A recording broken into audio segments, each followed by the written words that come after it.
带去读唐诗。故将军行，作者李颀。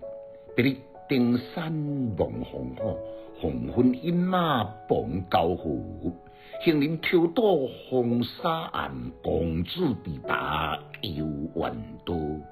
野魂万里无成国，雨雪纷纷连带无。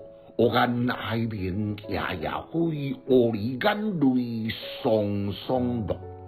闻刀玉文有笔家，应将性命夺轻机。连连千军败风月，空见葡萄立汉家。简介：战争这个可怕的名词呢，永远是牺牲多数人的性命，换取少数人的利益。作者照汉武帝汉大虚光，稳如唐宪宗强兵夺武，罔顾万民性命如草芥。这个故事呢，对此前朝汉武帝晚清逝去。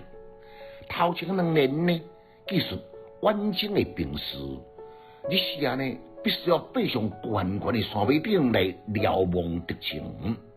甲傍暗的时阵，才照夜色的暗河之下，战战兢兢牵马到交河来临死。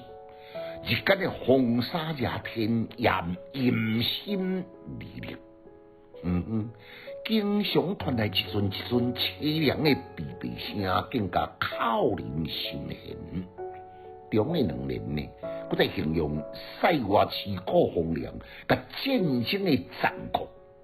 杀赢伫荒芜林烟的沙漠，气候变化无常，因为一阵的雪花风雨不断，连当地乌雁甲乌鹂呢，拢夜夜哀鸣，涕泪连连。更何况离家万里之遥，我军的同胞呢？后2年，不管战况怎样，皇帝既然下旨，绝不准因收兵退缩，开疆辟土，完成事业，付出的代价是难以估计，也搁在赔上无数宝贵的性命。所得到是什么呢？只有逝去的名声，葡萄而今中原。读诗的囡仔白学歹，有气质，阁有文采。读诗快乐哦！